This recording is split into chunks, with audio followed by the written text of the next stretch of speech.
Oi pessoal, bom dia para vocês.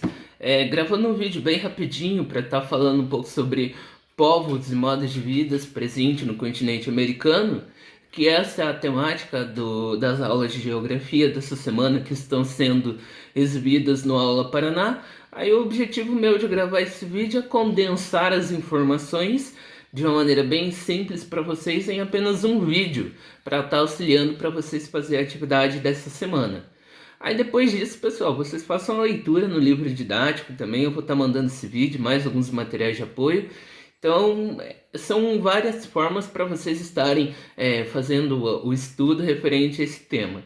Então, quando a gente fala sobre o tema povos e modos de vida no continente americano, a gente tem que recordar um pouquinho do processo de colonização da América.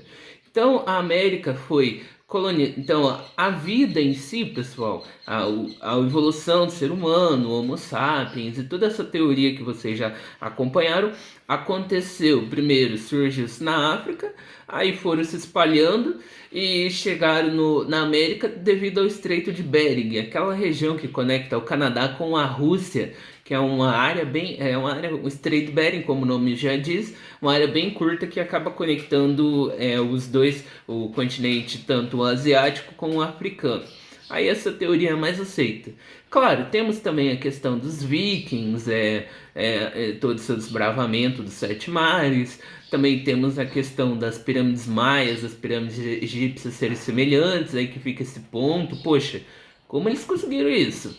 Mas enfim, a teoria mais aceita é que começou a se chegar as primeiras populações aqui na América devido ao Estreito de Bering.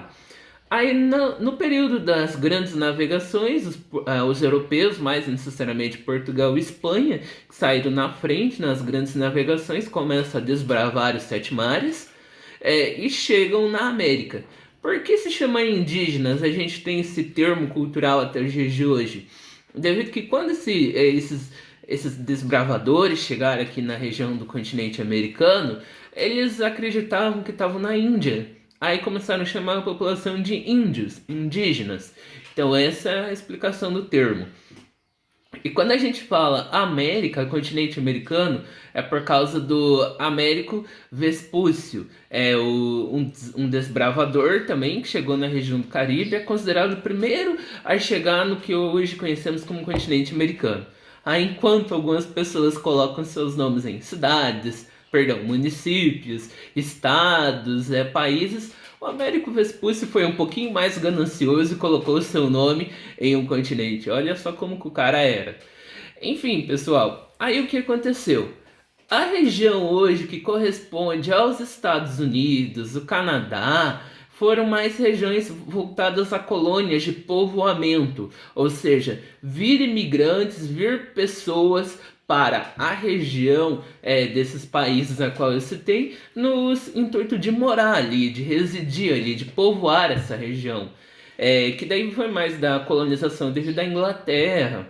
Aí os Estados Unidos vai ter o seu processo de independência na Revolução Americana, aí as 13 colônias, acho que é um conteúdo que vocês estão vendo em história esse ano, e aí acontece a independência dos Estados Unidos. O Canadá até os dias de hoje ainda continua tendo algumas relações com a Inglaterra, mas enfim, aí com todo esse aparato de colônia de povoamento, pessoal, não foi necessariamente que foi colônia de povoamento que foi uma coisa boa, que foi algo tranquilo. Não, nada disso. Muitos nativos americanos morreram, foram brutalmente exterminados, devido ao que? A todo esse processo.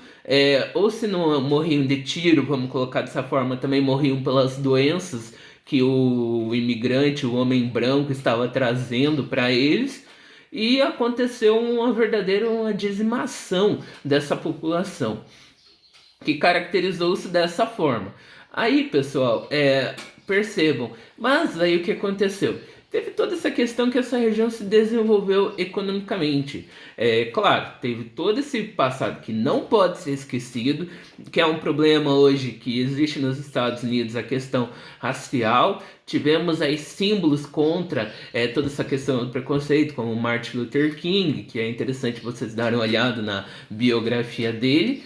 E quando a gente para pensar, é algo que não tem nem o que comentar, Porque imagina, quando você quer negar algo, por exemplo, os africanos, toda a população que foi escravizada, como os indígenas, se você nega isso, você está negando a tua própria história. Porque essa população também fez parte e faz parte do contexto histórico de formação dos povos do continente americano. Então é importante estar colocando isso e sempre estar recordando disso.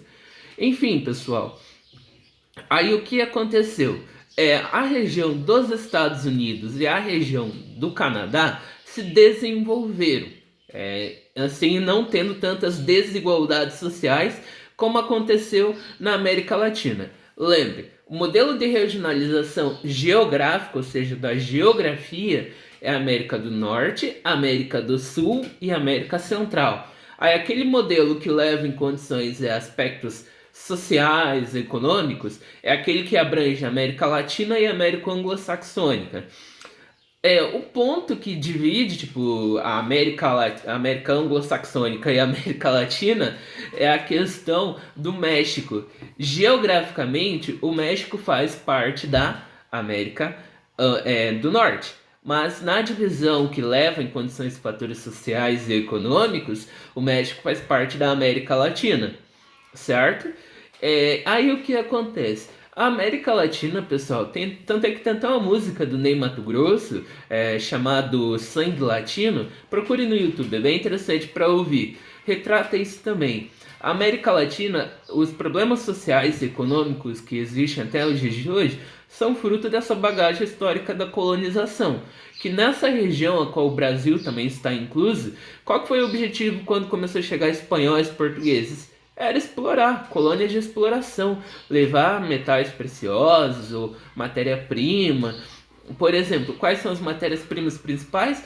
No Brasil, que teve todo o ciclo do pau-brasil, da cana-de-açúcar, depois do ouro, aí no século XIX para o século XX o café. Enfim, foi todo voltado a essa colônia de exploração, que deixou essas marcas de desigualdades sociais e econômicas até os dias de hoje, presente, que acaba tendo essa contradição. Então eu só queria fazer esse comentário referente que quando a gente trata dos povos e os modos de vida, como é a relação indústria, trabalho, agropecuária, cultura, está tudo relacionado a como foi colonizado a porção da América. Tudo bem? Precisando de ajuda, é só me chamar.